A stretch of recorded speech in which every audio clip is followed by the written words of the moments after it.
Alors, il faut dire qu'à l'instar de tous les pays africains, la Côte d'Ivoire s'est engagée à protéger la couche d'ozone.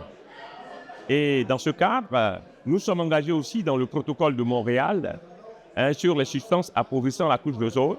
Et nous avons aussi amendé la convention le protocole de Kigali.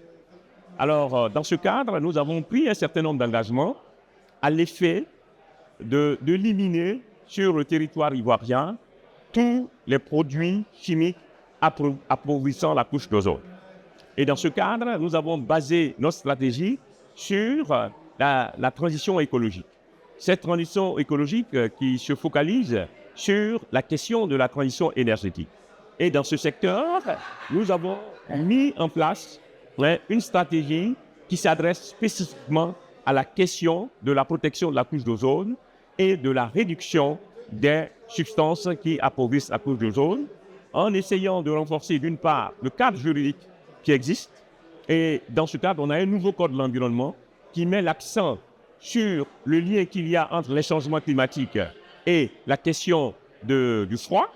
Et le deuxième volet de cette transition, c'est l'amélioration de l'efficacité énergétique dans plusieurs secteurs d'activité. Et là, nous collaborons étroitement avec le secteur privé pour mettre en place ce qu'on appelle des éco-organismes. Et le troisième élément, c'est un élément extrêmement important, c'est la question de la formation. La formation d'abord des jeunes à qui on offre une seconde chance de s'inscrire dans une dynamique de formation sur les emplois verts.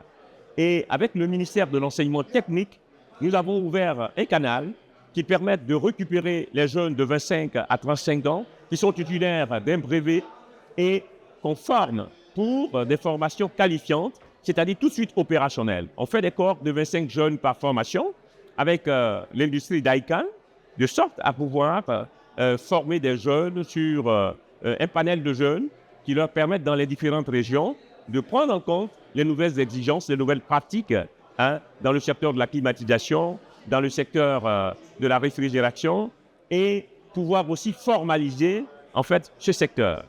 Et puis le second volet, c'est dans les universités. Vous savez, la formation de base est une formation extrêmement importante que s'inscrire dans la dynamique du développement durable. On a une université qui est dédiée au développement durable. Donc, on a un partenariat entre le ministère de l'Environnement et ces universités-là pour inclure dans le processus de formation, je dirais, le secteur de la formation théorique à partir de la thermodynamique physique, la thermodynamique chimique, une formation de base et qui va prendre en compte dans les filières pratiques la question du froid. Non seulement les bonnes pratiques, les éléments, les outils que nous avons, de sorte que quand ces jeunes formés aux nouvelles pratiques de l'industrie du froid sont tout de suite opérationnels avec les entreprises. C'est pour cela que nous signons aussi des partenariats avec le secteur privé, de sorte à ce que ces jeunes qui sortent de l'université aient tout de suite un emploi qui leur est dédié dans une approche de développement durable. Les besoins du froid de la Côte d'Ivoire, c'est dans le secteur, je dirais, de la climatisation, dans le secteur de la réfrigération, ce qu'on appelle chez nous communément les frigos, et dans le secteur aussi, vous savez, on a commencé à développer des centres de base de données. Donc, on a un institut national polytechnique Koufouboyi à Yamoussoukro. On a le pôle scientifique de l'innovation technologique à Abidjan, dans la commune de Benjerville. Donc, toutes ces questions liées au refroidissement de ces centres de base de données nous intéressent et ce sont des secteurs pour lesquels nous élaborons des projets pour pouvoir prendre en compte ces besoins dans le secteur du froid. Donc, en résumé, toute la chaîne du froid est une chaîne qui intéresse véritablement la Côte d'Ivoire pour faire de cette chaîne-là un moteur de réduction des émissions de gaz à effet de serre et un moteur de la préservation de la couche d'ozone. L'Institut du froid, la collaboration que nous avons, c'est de faire en sorte à être d'abord au niveau de l'information scientifique. C'est-à-dire toute l'information scientifique qui permet de décliner cette information-là dans le quotidien de la chaîne de froid est un élément important. Le deuxième élément qui est important, c'est de faire en sorte que les mécanismes de financement qui sont aujourd'hui endossés à cet Institut international du foie, la Côte d'Ivoire puisse bénéficier de ces financements. On a des projets dans le secteur du foie et nous collaborons de sorte à ce que ces projets-là, on puisse bénéficier des financements nécessaires pour mettre en œuvre notre stratégie nationale dans la chaîne du foie.